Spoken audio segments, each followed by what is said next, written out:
really like make it cool, and the EQ is really clean. Can give you the analog character, right?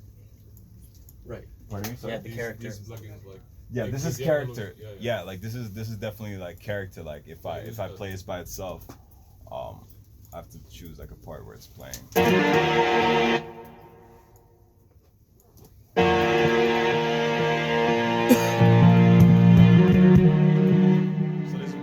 So the Neve like adds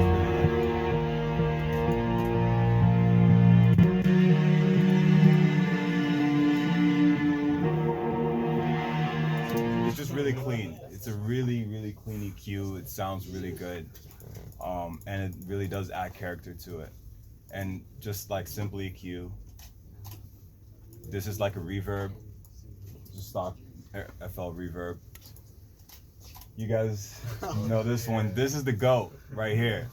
This is the GOAT. This is like, it pretty much makes your sound more lo-fi, more like lifelike almost. Like if you have something that sounds too digital, this is a great way to make it sound more like soft and warm. And this is a artificial intelligence EQ. It's called Golfus. It's like made by Germans. And that's kind of all I have to say about it. But yeah, it really works really well.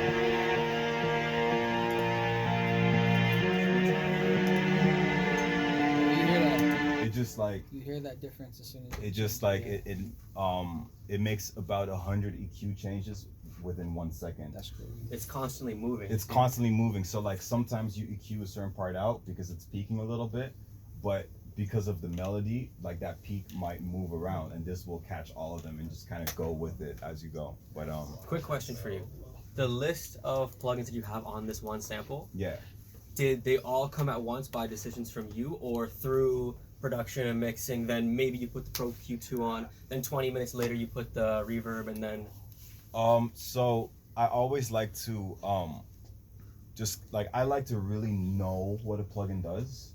Like I read manuals, like I read the whole manual. I want to know every single thing that this plugin does and how it affects it. And sometimes I would even like have like a sine wave playing just to see what it does. Nice.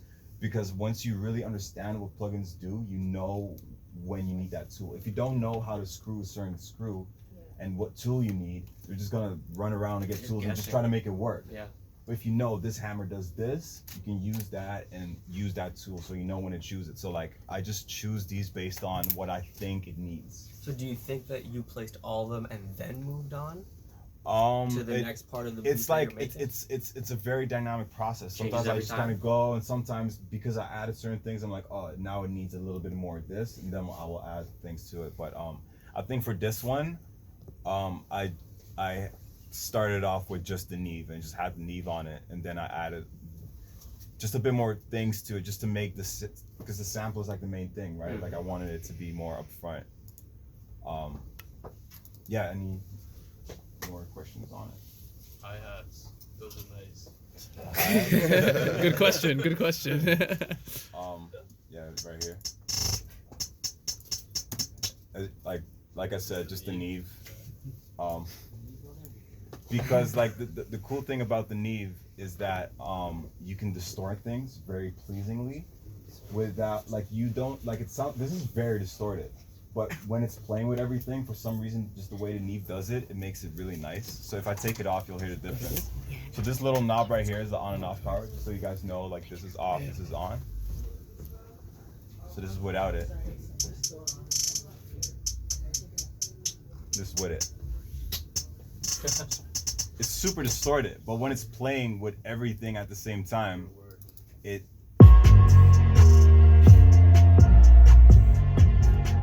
adds like a groove to it. So yeah, sometimes you really don't need a lot. Like I don't pan my hi-hats, I don't do a lot. I just simple things. I'm just cutting some low end, because a lot of drums that people use, like, sometimes have a lot of bass in it, and you want to get rid of that because it's going to clash.